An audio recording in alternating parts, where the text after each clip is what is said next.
हाँ जी, a very good evening to one and all. 30 जनवरी मंगलवार का दिन, आज के दिन हमारे पास सेमेस्टर 2 मैक्रो का सिलेबस आ चुका है। दिल्ली यूनिवर्सिटी ने हमें सारी गाइडलाइंस दे दी है, ऑल्दो कोई चेंज नहीं है, मोर और लेस सेम पैटर्न है पूरा का पूरा जो लास्ट ईयर था। तो मैंने इसकी वीडियो ऑलरेडी कर रखी है, बट स्टिल आज के दिन फ्रेश गाइडलाइंस हमारे पास आई है, तो मैंने कहा एक बार मैं आपको दोबारा से अपडेट कर देता हूँ सारी चीज़ें। देखो जी, unit 1 that is the national income accounting. 20 number की आपको नेशनल इनकम मिलेगी। एंड कौन सी बुक से आपको ये पढ़ना है, रादर कौन सा इकोनॉमिस्ट आपको फॉलो करना है, दैट इज़ एबेल बर्नांके। एबेल बर्नांके आपको फॉलो करना है for the national income part. 3 chapter पढ़ने हैं, chapter 1, chapter 2, chapter number 5। And दोनों क्वेश्चन यहाँ से बनते हैं, थ्योरी भी बनता है, न्यूमेरिकल भी बनता है, एनालिटिकल क्वेश्चंस भी आते हैं, जैसे आप स्कूल लेवल पे एक नाम बोलते थे HOTS, higher order thinking skills, है ना। यहाँ पे हम उसे अप्लाइड क्वेश्चन, एनालिटिकल क्वेश्चंस के नाम से जानते हैं। 11वीं 12वीं पे आप इसे हॉट्स के नाम से बोलते थे, हायर ऑर्डर थिंकिंग स्किल्स। तो एबल बनांग के आपको फॉलो करना है for the national income part. 20 marker आपको मिलते हैं, न्यूमेरिकल आने की 100% श्योरिटी है। 6 नंबर का क्वेश्चन आएगा न्यूमेरिकल का फुल फ्लेज। एंड एक क्वेश्चन 3 नंबर का यहाँ पे न्यूमेरिकल बन सकता है on the real GDP, nominal GDP. तो लगभग 20 में से आपका 10 नंबर का जो पार्ट है वो न्यूमेरिकल रहेगा, 10 नंबर आपका थ्योरी एंड हॉट्स में बढ़ जाएगा, राइट। तो ये नेशनल इनकम की बात हो गई जी। Now coming to the next part, unit number 2 that is money. बादल में डाल देते भाई चैप्टर को। 20 नंबर आपको देगा मनी।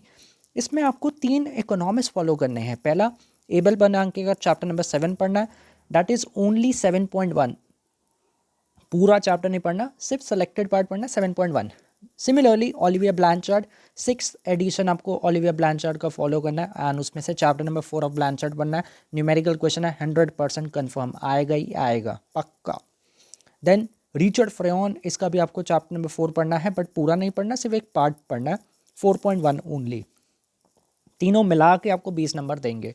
तो स्कैटर्ड है यहाँ पे काफ़ी, कुछ पार्ट यहाँ से कुछ यहाँ से, इसका फुल फ्लैज चैप्टर है, पूरा का पूरा आपको चैप्टर 4 ऑफ प्लान चार्ट पढ़ना है। जैसे मैंने कहा न्यूमेरिकल 20 में से ये लगा लो, ये वाला जो पार्ट का न्यूमेरिकल है that will come around 4 marker या 6 मार्कर का क्वेश्चन आपको मिलेगा, बाकी सारा थ्योरी में बट जाएगा। Then unit 3 that is 20 marks, pure classical theory. Again same chapter 3 of Froyen, ये बहुत इंपॉर्टेंट चैप्टर है फ्रेयन का, रिचर्ड फ्रेयन चैप्टर नंबर 3। आगे चल के अगर आपको मास्टर्स करना है, ठीक है, आईआईटी के पेपर देने हैं, या यूपीएससी एस्पिरेंट अगर आप हो, तो तब भी आपको ये वाला पार्ट पढ़ना पड़ता है।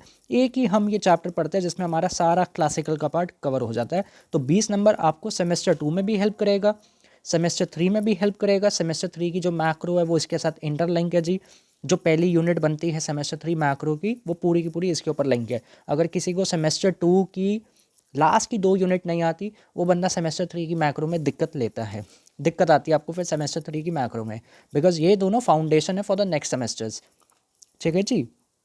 And unit 4 is 30 marks. ये प्योरली आपका ISLM फ्रेमवर्क है, जो आपको पढ़ना है from Rudi Dornbusch, German economist, chapter 9 से लेके chapter 11। So this is our syllabus. 4 different economist है, 1 2 3 and the 4 Dornbusch. So 4 economist से हमें यहाँ पे अपनी पूरी की पूरी सेमेस्टर 2 की मैक्रो चलानी है। ट्रस्ट मी गाइज, बहुत ईजी पेपर रहता है मैक्रो का। देखो ईजी तब है जब आपने पढ़ रखा हो, कोई चीज़ अगर आपको आती है तो वो आसान है, नहीं आती तो फिर बेसिक से बेसिक बातें भी ना टफ लगती है। तो एवरीवन कैन स्कोर 90/90 बड़े प्यार से, plus 70/70 in your internals and CA। हाँ, मैं अटेंडेंस का यहाँ पे नहीं बोलूँगा, बस भाई वो आपके ऊपर डिपेंड करता है, बट हाँ यहाँ पे आप आराम से स्कोर कर सकते हो। तो 100% मार्क्स आपके आ सकते हैं बड़े प्यार से। अगर आप सही से पढ़ाई करो तो आपको आराम से यहाँ पे एक अच्छे नंबर्स मिल जाएंगे, बिकॉज प्री डिफाइंड फॉर्मेट है इसका। एंड मैंने इसके यहाँ पे क्वेश्चंस वगैरह बना भी रखे हैं टेस्ट बैंक टाइप, मैं आपको दिखाता हूँ जी। मैंने लिखा था इसका पूरा का पूरा टेस्ट बैंक, ये रहा, ये मैंने टाइप करवा दिया। लास्ट टाइम जब माइक्रो का मैंने शेयर किया था तो हैंड रिटन थे, इस बार हैंड रिटन तो है ही, बट इस बार मैंने इसको टाइप करवा दिया है क्योंकि पता था कि इस बार सारी चीज़ें हो जाएगी। तो टोटल 67 क्वेश्चंस बने हैं। 67 क्वेश्चंस में आपकी कंप्लीट मैक्रो इकोनॉमिक्स कवर्ड है, पूरी की पूरी। And these are the classes. Unit number 4 सबसे ज़्यादा क्लास लेता है, कम से कम 13 क्लासेस यहाँ पे लगी पड़ी है। 3 4 5 6 7 8 8 सॉरी 8 और 4 ये 12 प्लस ये 3 क्लासेस यूनिट नंबर 2 मनी के ऊपर बेस्ड है। एंड यूनिट 1 की भी यहाँ पे लगभग एक क्लास है जो मैंने करवा रखी है, प्लस 2 क्लासेस मैंने अभी और करवाई है जिसमें मैंने ब्लैंक चार्ट के बैक क्वेश्चंस पूरे डिटेल शेयर कर दिए सारे के सारे। So this is my exam format. Reading हमारे पास अवेलेबल है, आपको सारे फोटोस्टेट शॉप्स पता ही है जी, तो सारी जगह से आपको ये मिल सकती है रीडिंग। तो मैंने उसके बैक क्वेश्चंस भी शेयर कर दी है। Like this is our Abel Bernanke का चैप्टर। सो यहाँ पे मैंने ये सारे बैक क्वेश्चंस कर दिए हैं, चाहे वो थ्योरी है या वो न्यूमेरिकल है, हर एक क्वेश्चन मैंने लगभग इसका कर ही दिया था। जैसे ये रहे numerical problem, question number 1 average labour productivity बताओ, ग्रोथ रेट बताओ। तो यहीं पे मैंने करके इसकी PDF एरा बना के शेयर कर दी थी साथ साथ, ताकि अगर किसी को रीडिंग नहीं लेनी तो कोई दिक्कत नहीं है। मैं इसका रीडिंग वाला जो न्यूमेरिकल का पार्ट होता है उसका स्कैन करके, फिर सॉल्यूशन वाला जो पार्ट होता है उसका स्कैन करके आपके साथ शेयर कर देता हूँ, सो डैट आपका काम आसान हो जाए। ये न्यूमेरिकल जितने भी है ये सारे मैंने यहाँ पे कर ही दिए। चाहे वो एनालिटिकल प्रॉब्लम है, जैसे मैं आपको बता रहा था कि पहले आप इसे हॉट्स बोलते थे, now it is known as analytical problem. तो जितने भी यहाँ पे न्यूमेरिकल हमारे पास है वो सब मैंने यहाँ पे कर दिए। ये काफ़ी जो इंपॉर्टेंट क्वेश्चन थे, जैसे ये बेकार क्वेश्चन था इसको कटवा दिया, एग्ज़ाम ओरिएंटेड नहीं है, ये एग्ज़ाम ओरिएंटेड है तो स्टार मार्क कर देता हूँ मैं, ताकि आपको पता हो किस क्वेश्चन पे आपको कितना ज़्यादा एम्फेसाइज करना है। Now coming to the next part, that is ये राजी आपका चैप्टर नंबर 7। यहाँ से हमारा चैप्टर 7 जो स्टार्ट हो रहा है, this is the unit 2 asset market. तो इसके भी जितने बैक क्वेश्चंस हैं वो मैंने सारे आपके साथ शेयर कर दिए, सब पे टिक लगे हैं, तो सारे हो ही गए थे बड़े प्यार से। एंड एक इम्पॉर्टेंट बात है, these are the questions that are not in syllabus. हमें सिर्फ क्वेश्चन नंबर 4 तक करना है, 5, 6, 7 ये हमारे सेमेस्टर 2 के पार्ट नहीं बनते, बिकॉज जैसे सिलेबस में लिखा है यहाँ मिनट्स में कि we have to do only 7.1। अगर मैं आपको शो करूँ एबल बना के चैप्टर 7 ओनली 7.1, तो ये बैक एक्सरसाइज है। अब यहाँ पे फोटो कॉपियर ने अटैच कर दिया, इससे स्टूडेंट्स परेशान हो जाते हैं बाद में कि 5, 6, 7 बताओ ये कैसे करना, बिकॉज ये आपके सिलेबस का पार्ट नहीं है। पहले कंसेप्ट समझना पड़ेगा, फिर जाके आप ये क्वेश्चंस अटैम्प्ट कर सकते हो। बट हमें जैसे यहाँ पे लिखा है ओनली 7.1 जो हमें पार्ट पढ़ना है फॉर द एबल बना के, राइट। तो यहाँ से मेरी यूनिट 2 स्टार्ट हो गई चैप्टर नंबर 7 से।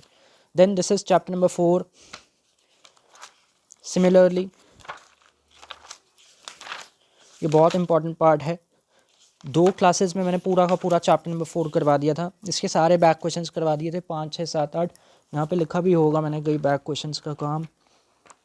लाइक दिस इज़ एबल बना के चैप्टर नंबर 2 रिव्यू क्वेश्चंस, ये थ्योरी क्वेश्चन के आंसर्स है। एंड ये न्यूमेरिकल हो गए सारे एबल बनांके के यूनिट नंबर 1 के। Like this is chapter number 5 back questions numerical problem, तो वो यहाँ पे सारे मैंने कर दिए जी। क्लास में भी करवा दिया, PDF में मैंने शेयर कर दिया है। ये वाला वही वाला क्वेश्चन है जिस पे मैंने स्टार मार्क किया था, या एनालिटिकल प्रॉब्लम के सॉल्यूशंस है। This is the chapter number 7 of Abel Bernanke. ये रहा, ये बैक क्वेश्चंस मैंने शेयर कर दिए जो यहाँ पे न्यूमेरिकल, इसको मैंने करवा भी दिया था। ये भाई थोड़ा बीच में MA का पार्ट आ गया यहाँ। एंड अगर मैं आपको चैप्टर नंबर 4 का दिखाऊं,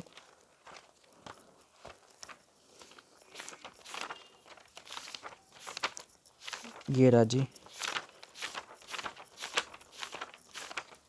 this is a blank chart chapter number 4। Question number 2 nominal income 60,000 है। क्वेश्चन नंबर 2 में नॉमिनल इनकम कितनी है हमारी, 60,000 है ना। तो ये 60,000 है, इस पर मैंने टिक मार्क नहीं किया क्योंकि ये सारे क्लास में करवा दिया था, इसलिए मैंने इसकी PDF नहीं शेयर की। अभी व्हाट्सएप पे मैंने PDF नहीं शेयर की। This is a nominal income 60,000, money demand function दे रखा है $y 0.35 माइनस I, ठीक है, इंटरेस्ट रेट इतना, तो बताओ क्या होगा। तो ये सारे मैंने यहाँ पे करवा दिए। इसकी PDF इसलिए नहीं शेयर की ग्रुप पे क्योंकि रिकॉर्ड पूरा मैंने क्लास में करवा दिया है, तो रिकॉर्डिंग अवेलेबल है इस चैप्टर की। सबसे इंपॉर्टेंट क्वेश्चन अगर इसका है तो वो 8 है एंड वो 5 है। Then it is your classical theory. Classical theory में हाँ जी न्यूमेरिकल नहीं बनते इसके, ये प्योर अपना एनालिटिकल टॉपिक है। एंड लास्ट वाली यूनिट जो है आपकी that is from the Don Bush, इसके न्यूमेरिकल बनते हैं बाय डिफ़ॉल्ट है भाई, इसका पेपर में न्यूमेरिकल आएगा ही आएगा। ISLM का बिना न्यूमेरिकल के ISLM बनता ही नहीं है। So this is your reading and this is the format.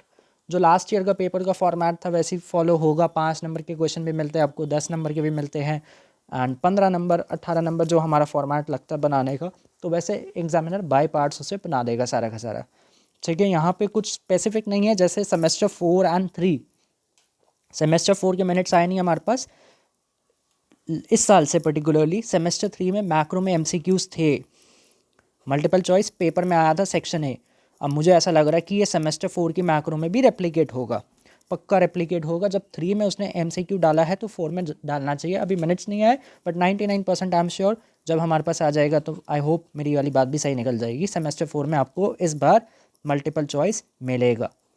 ठीक है, सेमेस्टर 2 में मुझे उम्मीद थी कि वहाँ भी डाल दो, या जब 3 में है 4 में है तो सेमेस्टर 2 में भी एमसीक्यूज कर दो, सही रहता है।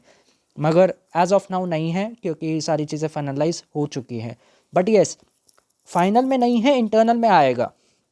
जो आपका कॉन्टिन्यूस असेसमेंट है ना, यहाँ पे आपको मल्टीपल चॉइस मिलते हैं। तो इसके रिगार्डिंग मैंने एक पर्टिकुलर एमसीक्यू बुक डिज़ाइन किया जिसमें अराउंड 573 क्वेश्चंस है multiple choice based as per this syllabus. इसी सिलेबस के ब्याफ पे 573 मल्टीपल चॉइस क्वेश्चंस है जो आपको इंटरनल में हेल्प करेगा। सीए, कॉन्टिन्यूस असेसमेंट, क्विज वगैरह अगर आपकी है कोई 12-12 नंबर की, 10 नंबर की, तो वहाँ पे आपको हेल्प करेगा। बिकॉज वो इन्हीं बुक्स के लाइनों में से क्वेश्चंस बनाया मैंने, और वो सारा आपको टाइप फॉर्मेट में मिलता है, हैंड रिटन नहीं मिलेगा। टाइप फॉर्मेट में आपको दोनों चीज़ें मिलती है, टेस्ट बैंक भी जो मैंने आपको क्वेश्चंस दिखाए 67-68 क्वेश्चन जितने लगे पड़े हैं, प्लस मल्टीपल चॉइस भी, ताकि दिक्कत ना आए कुछ हैंड राइटिंग वगैरह का या कोई कंस्ट्रेंट ना पड़े।